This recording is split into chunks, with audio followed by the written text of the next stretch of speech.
Hi, everyone. I am Jason Morgan, editor of Fleet Equipment, and welcome to Fleet Equipment Unscripted, the video interview series that connects you with the top minds in the industry. Today, I'm talking with Ashim Bose, Chief Data Scientist and Vice President of Omnitracs Artificial Intelligence and Machine Learning and Data Engineering Organization. Ashim, thanks for joining us. I appreciate you taking the time. How are you doing over there? And how are you still supporting your customers while staying safe and working at home?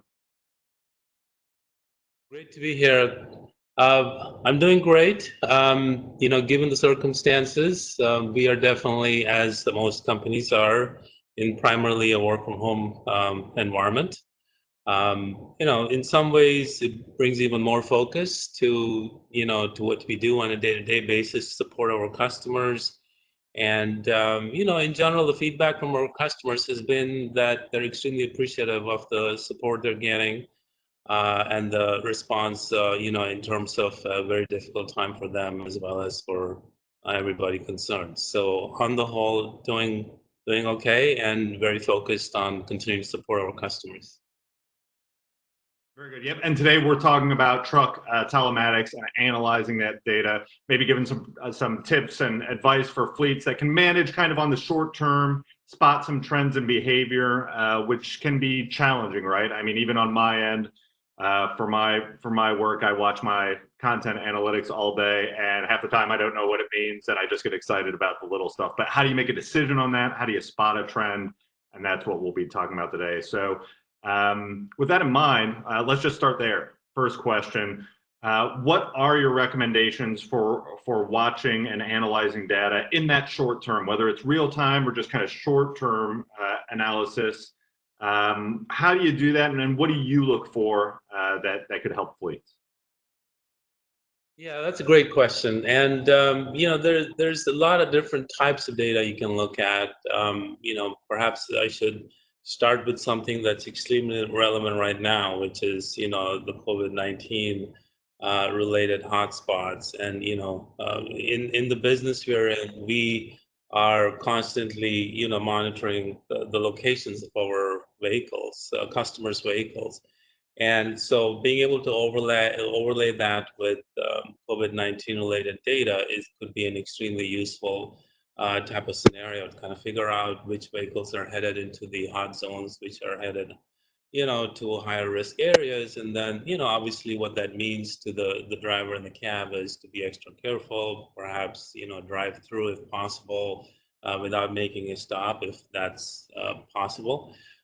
So that's a really interesting use case that we've seen emerge in this difficult time with COVID-19. Other more relevant use cases, I would say some of them are in the safety realm, some are in the efficiency realm, and some are in the compliance realm.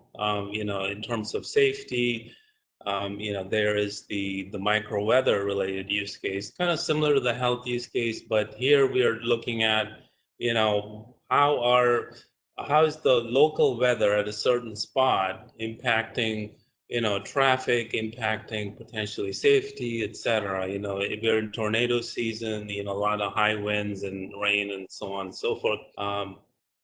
Similarly, in terms of black spots where there are delays on the roadways, where there are accidents, etc., being able to give an indication in terms of potentially delays in terms of crossing that particular black spot, or even trying to work around it if possible. So this kind of gets into the navigation related area, but an extremely related real-time use case. Now, critical events has always been important to our customers. It impacts performance, it impacts safety. So being able to look at the critical event data in real time and figure out what are the trends and how it's impacting overall performance of the fleet can be extremely important as well. Fuel performance, miles per gallon, it's an efficiency-based use case, but customers have targets they're trying to hit in terms of fuel, and looking at deviations in real time, doing some root cause analysis in terms of where, what are some of the deviations and the reasons why it can be extremely helpful to the fleet as well. On the compliance side, there are HOS mandates, which have been relaxed at the moment, but they'll come back soon once things are back to normal. So being able to see, how the drivers are performing against, HOS mandates, break times, time on the road, etc., can be useful as an indicator of, fatigue or, higher likelihood of accidents and so on and so forth. So that's another interesting, real-time data that can be monitored. Other use cases in terms of efficiency, parking is an extremely hot point within our industry. As it's really hard to find parking in certain spots. So being able to access third-party data, kind of figure out where there may be better parking and so on, customers could find extremely useful. Um, Wait times at docks, sometimes trucks get to the docks, but they have to wait, unanticipated delays. So the wait times can be a huge indicator of efficiency overall. So having a handle on that and understanding, if there are ways to work around that could be extremely useful.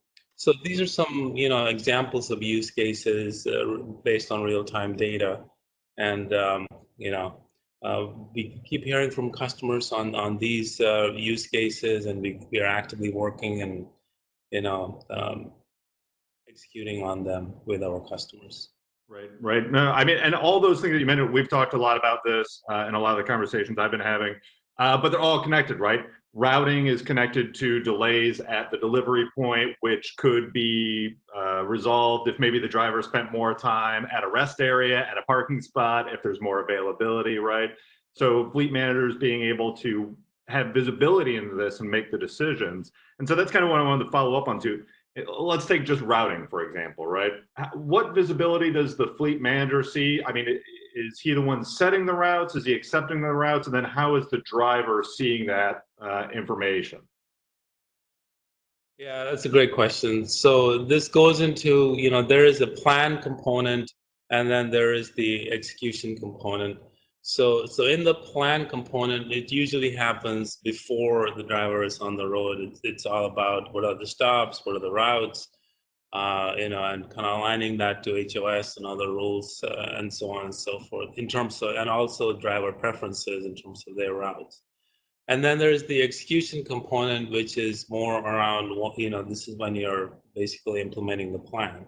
And that's when, things happen, right? And things that you didn't anticipate happen, whether it's weather that wasn't expected, whether it's traffic delays, difficulty in parking, and so on and so forth. So that's when the real-time component becomes even more important to be able to react and give the driver the tools, the information, and then also rely on their experience and expertise to navigate through some of that. So, and one of the things that's interesting, I know we talked about it before we started rolling here, but in terms of right now, roads are kind of open, right? There's not a ton of traffic, even historically speaking, versus what fleets were seeing. So they're getting to places quicker, but they're more backed up at the delivery point. But as we talked about earlier between us, that states are going to start to reopen, the traffic will start increasing. How do you, on your side, balance that historical understanding of what the routes were, what the expected ETAs and delivery times are, versus kind of this changing market where everything is in flux so quickly? How are you staying on top of that? Yeah, that's a great question. As you might expect, we are a very data-rich environment, and we have data that goes back more than a few weeks, based on the retention policies we set with our customers. And so we have the opportunity to look at that data in terms of seasonality, in terms of these events that happen, and then being able to make some predictions, make some forward-looking projections, and so on and so forth. So obviously we run models based on not only the historical but also the likelihood of events happening in the future. And you know, there's never just one model, right? You have to run multiple models and kind of pick the most likely one, so to speak. So that's how we handle these type of situations. Right. So with the fleet manager, uh, looking at this, seeing a lot of the information that's coming, he needs to be able to communicate maybe with dispatch, with drivers, with other people within the fleets. How do you recommend communicating this information, getting people on board with maybe the changes that to the plan, as you put it, that might happen almost in real time or short term? How do you get buy-in from the rest of the people in your fleet that the fleet manager is seeing this data, it's time to act because it'll benefit the fleet? Yeah, you know, these conversations, and we get a lot of input from our customers on, you know, best practices in terms of, you know, conversations, what motivates, you know, their drivers and what doesn't, and so on and so forth. So it's always good to orient the conversation to, you know, things that are important to the drivers. You know, it's typically, you know, how much they get paid, you know, how much time on the road, or are they on their preferred routes, and then trying to eliminate some of the pain points, right, in terms of traffic, in terms of safety, and you know, time away from home, and so on and so forth. So to the extent we can orient the you know, the messaging to the pain points helps a lot and motivates them, and you know, it provides them added incentive to kind of listen to some of the quote unquote the coaching and the feedback and so on and so forth. So some of the metrics, you know, that we talk to our customers about, things like, you know, plan versus actual. You know, here's the plan, you know, that was set. This is how the actual performance went, and you know, what are the differences, and you know, understanding the root causes, and not taking a judgmental tone, you know, more of a collaborative, consultative tone to try to understand what happened, if there are major deviations between the plan and the actual, and then working with them to kind of figure out how to eliminate some of those root causes based on some of the factors we just talked about earlier. The you know, some other metrics could be things like, you know, critical events. You know, are there major deviations, you know, between the fleet average and, you know, a particular individual, and so on and so forth. And then again, trying to understand, you know, why that happened. There may have been circumstances beyond their control. You know, somebody else cut in front of them, or you know, they were subjected to some, you know, bad traffic patterns, and so on and so forth. So being able to understand all of that is extremely important. Use of toll roads, you know, this is a really interesting topic that you know, our customers talk to us about. You know, a lot of times, you know, what happens is, and I'm sure you've seen this too, we see we're on a toll road and there's a non-toll road right next to us, which is totally empty, but we see, you know, a lot of vehicles on the toll road. And the question is why? You know, why incur the expense when, you know, right next to you is a pretty open, you know, unpaid road for you? So being able to understand some of that, being able to have some visibility to some of those types of use cases, and then having a, you know, intelligent discussion in terms of, you know, again, the metrics that, you know, are close, near and dear to the driver is extremely useful. Right. No, that the toll roads example is actually really interesting, right? Because if you could prove that you sure stay on the toll road, don't incur the expense of getting off, but then potentially miss your delivery window, have all those repercussions with the clients when you could just pay the toll, get off here, and be, you know, if the routing works out, that's super interesting.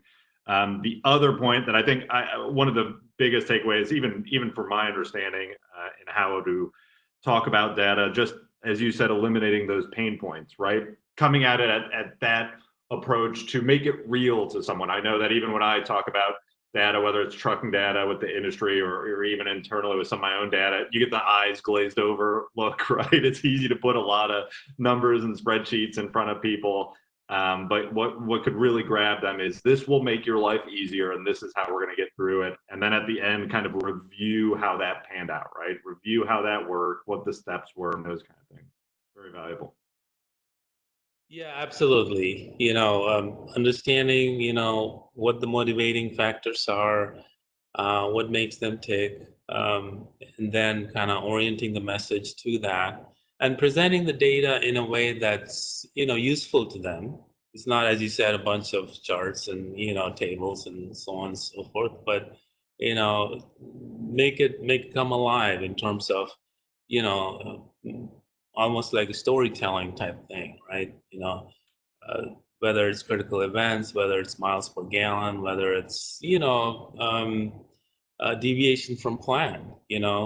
Uh, the the plan suggested you take certain route, but you took a different route, and trying to understand why. Maybe they know that this other route, at a certain time of day is more effective in terms of bypassing obstacles, or it could just be that they have a friend on that they want to visit as they're driving by, and so being able to understand that and then provide some feedback and coaching in a constructive manner can be extremely helpful.